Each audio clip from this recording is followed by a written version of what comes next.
Welcome to our channel. Today we how to backup documents with Chase QuickDeposit and cloud storage. Quick tutorial step by step clearly.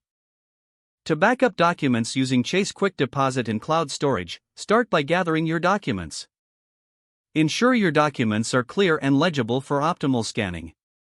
Open the Chase mobile app on your smartphone. Log into your Chase account with your username and password. Navigate to the deposit option in the app. Select Quick Deposit from the deposit options. Choose the account where you want to deposit the funds. Tap on Camera to begin scanning your documents. Position your document within the guidelines shown on your screen. Capture a clear image of the front of the document. If needed, capture an image of the back of the document as well. Review the scanned images to ensure they are clear. Once you are satisfied with the scans, select Continue. Enter the amount you wish to deposit. Confirm your deposit details and tap Submit. Wait for the confirmation screen to ensure the deposit was successful. After confirming, save the scanned images on your device. To back up these images, open your preferred cloud storage app. Create a new folder for your document backups.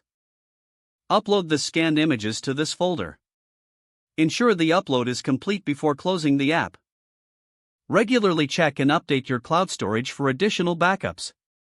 With these steps, you can efficiently backup documents using Chase QuickDeposit and cloud storage. If the page does not load, refresh the browser or try again in a private or incognito window.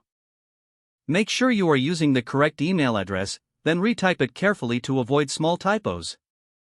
If your password is not accepted, use the reset option and create a new strong password you can remember. Check your spam folder for verification or security emails, then complete any requested confirmation steps.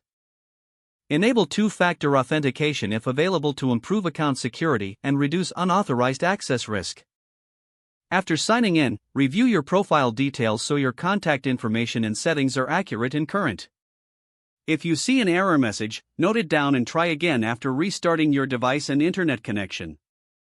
Don't forget to like this video and subscribe to our channel for more step-by-step tech guides.